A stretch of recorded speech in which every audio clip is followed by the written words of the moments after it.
Mes chers compatriotes, l'accélération de la submersion migratoire de l'Union européenne a été le phénomène marquant de cet été.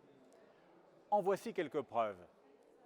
Le 18 août, le chancelier allemand Olaf Scholz a brisé un dogme européen, celui de la libre circulation dans l'espace Schengen. Il a en effet estimé qu'il fallait rétablir les contrôles aux frontières nationales à l'intérieur de l'Union pour lutter contre l'immigration clandestine. Le 24 août, le président français Emmanuel Macron, une fois de plus à la remorque de l'Allemagne, a affirmé à son tour l'urgence, je le cite, de réduire significativement l'immigration.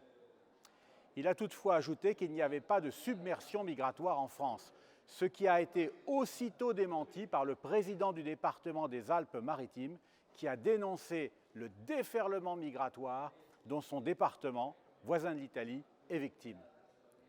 Dans la foulée, 2 études indépendantes ont été publiées. L'une constate que l'immigration coûte à la France près de 54 milliards d'euros par an. L'autre annonce que si les tendances actuelles se poursuivent, dans les années qui viennent, l'apport migratoire va constituer l'essentiel de la croissance de la population française. Le 28 août, c'est l'Italie qui a tiré la sonnette d'alarme pour demander l'aide de l'Union européenne face aux dizaines d'embarcations qui amènent chaque jour des milliers de migrants sur ses côtes. Et le 29 août, la Belgique a enfin avoué à son tour être victime d'un afflux de migrants si important qu'elle n'est plus en mesure de les loger. Son réseau d'hébergement de demandeurs d'asile est en effet complètement saturé. La situation est grave, mais pas désespérée. Il est possible de stopper cette submersion migratoire. Tout est question de volonté politique.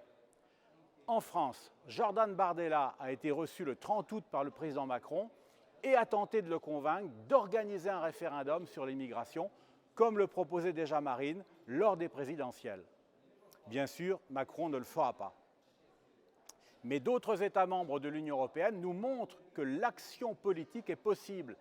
C'est ainsi que cet été, la Pologne a annoncé qu'elle organiserait bientôt un référendum sur l'immigration et qu'en Italie, Giorgia Meloni et Matteo Salvini ont réussi à convaincre l'Union européenne de signer un accord anti-immigration avec la Tunisie.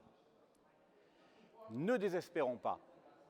La France aussi est capable de se reprendre si le peuple porte à sa tête les dirigeants capables de la guider, comme Marine Le Pen aux élections présidentielles et Jordan Bardella aux élections européennes. Quant à moi, j'irai dès ce mois de septembre sur l'île italienne de Lampedusa pour y constater l'ampleur du désastre migratoire et tenter d'alerter l'opinion publique sur la nécessité de réagir.